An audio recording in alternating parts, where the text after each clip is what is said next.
Take. Now, Americans are still buying up a storm, even with the fastest inflation in decades. The latest government data show that the value of retail purchases increased 1.7% in October. That is the biggest gain since March, and it represents a pickup from the 0.8% increase seen the previous month. Elevated savings and rising wages for many households are supporting the spending. How much should we read into this data point, and what does it signal for the holiday shopping season? Let's ask Anjee Solanki. She is National Director of Retail Sales for Colliers. Anjee, always great to speak with you on Quicktake. When it comes to this latest retail sales report, what kind of story do you think the numbers tell us? Well, it's really interesting, as you just shared. Inflation definitely is playing a role, but I would say that it's playing a role in certain segments. For example, we already know gas is going up, but we're also seeing a continued increase in grocery spend. So inflation has played a role in that point, where I think it's representing around 64% of the numbers, hence the complementary growth in that sector. And some of the beneficiaries from that are going to be Walmart, because people are being somewhat cautious as they look at the upcoming holidays, where they do want to spend quite a bit of money, as you just shared, buying just stuff and gifts, purely because they can with the elevated savings, but also because people have been vaccinated. Some have received their booster shots. And so they're really looking to enjoy and have a good time this holiday season. So, yeah, when you look at the Walmart conversation, it's very interesting that I think what we're going to see is a little bit of that inflation trickling in, but closer to maybe Q2 of 2022. That's really interesting, given that Walmart shares today are down almost 3% because the company signaled is bracing for more pressure from all the contagion-caused snafus when it comes to transportation and shipping logistics, and the costs overall are rising faster than its prices because as a low-cost retailer, Walmart only has so much room to increase prices before its customer base balks at that. I want to dig in a little bit more on that inflation figure, because you said that we're looking at about 2/3 of the increase that we saw in retail sales attributed to inflation. How are retailers thinking about that proportion? Do they see that staying stable over the next, say, 3 months, 6 months, or do they see inflation representing a bigger chunk of their sales in coming months? I would say, Scarlet, what will be really interesting is, of course, the holiday season is probably the most important season for retailers. That's where you're going to see the majority of the holiday spend or consumer spend. And so what we've seen is with a lot of the retailers who are well prepared due to supply chain issues, have stocked their stores and stocked their shelves with merchandise that they can sell at full price. With that, that's going to help with margins and hopefully offset some of the concerns around inflation. Therefore, we're really forecasting a pretty healthy 2022 year end, but it's going to be interesting to see what happens as we move into Q1 and Q2 of next year. I wonder, though, how consumers feel, because there's this narrative that even though inflation is picking up and consumer sentiment is souring because of that pickup in inflation, Americans are actually in decent financial shape. They have elevated savings. They are making more in wages overall. Do retailers see that and it's a matter of convincing people to spend even though prices are higher? Or are they adjusting for people's sentiment that seems to signal they're very weary, they're concerned that things are going in the wrong direction? Yeah, not as of yet. So we're still seeing a very optimistic outlook from consumer spend. And therefore, people are still looking at the holidays as another way to start sharing, buying gifts. We actually saw, most consumers start their holiday shopping spree as early as September, of course, in October.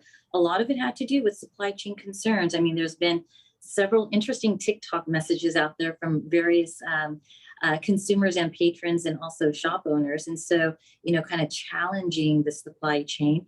But people are still quite optimistic. I think they're really tired of hearing about, the challenges from last year. They're looking forward to really celebrating 2021. So we actually saw an increase, for example, in apparel. And, we're thinking to ourselves, wow, we went from athleisure wear to now, people buying more winter wear, buying, shoes and dresses and things that are going to be fun and exciting for year end. And it was roughly around, I want to say, a 23% increase in apparel sales for the month of October. So when you start to see these numbers, you start to see people are spending. Now, will it start to rein in? I think so, but I don't think it's going to occur this year. Interesting. It just speaks to the power of retail therapy on our national psyche. What product areas do you see as being the most negatively affected by all the inventory issues that we do face at the end of this year during the holiday shopping season, the thick of the holiday shopping season, and into 2022? Sure. What was really fascinating to me as a kind of secret shopper myself is, as I started to kind of explore the different stores and different categories, what I found very interesting to me was there were definitely areas within, like in the grocery segment, where they were completely out of certain items. And so I was surprised by that. For example, just even water. I thought at least we would have, no issues as it relates to water, but I saw a kind of a decline in that area. Also, some of the staple goods, which was really surprising to me. And it just was, again, had to do with supply chain. Just the merchandise didn't get off the ship and into the stores fast enough. The other areas that we're also seeing, which I find very interesting, is that when you go into a store now, yes, it is fully merchandise in stock, but you might start to see a less number of SKUs. So not as many as, call it 100 SKUs in a store. It might be 50 SKUs in a store, but it's somewhat, I wouldn't say it's an illusion, but when you're going into a store, it still feels full and full of merchandise, but maybe the variety is going to be less. Right. That's probably, you're seeing that balance. Yeah, when we refer to SKU, of course, we're talking about basically the selection of products that are available out there. I want to get from you a sense of what the shortage of workers means for the different retailers that are out there. Obviously, they've been trying to hire for months now, and it just becomes that much more dire during the holiday shopping season. Do you see them adapting to technological solutions, and is that a temporary fix or a permanent fix? No, definitely innovation as it relates to technology in stores is in the forefront.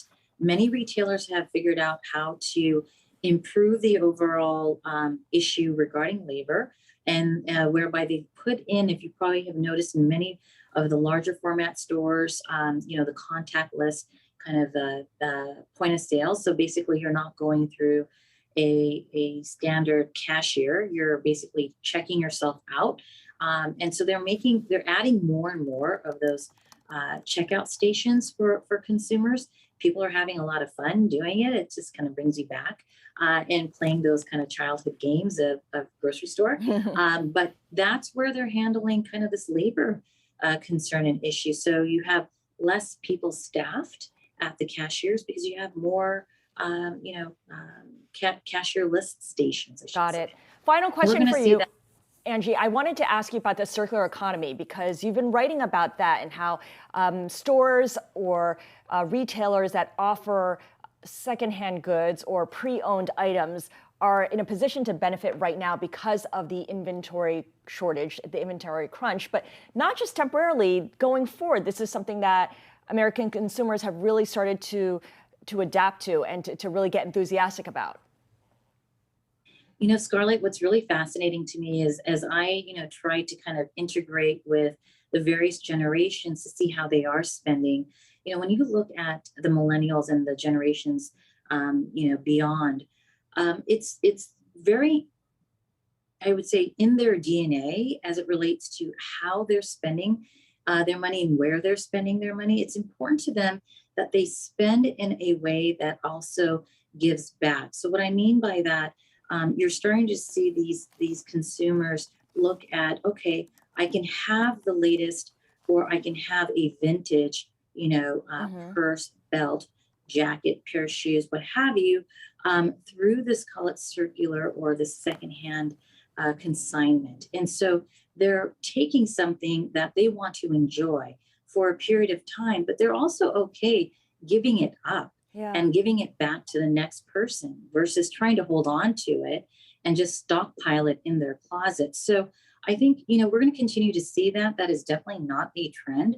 I don't remember what the stat is, but there's a pretty significant double-digit percentage of people buying in that segment. Right. But they're also, I would say, the people that are selling the secondhand items or the consignment items are also faced with supply issues as well. Yeah, but those supply issues are fairly minimal compared to the ones that other retailers face. Anjee, thank you so much for your time. Anjee Solanki is Director of Retail Sales for Colliers, based in San Francisco.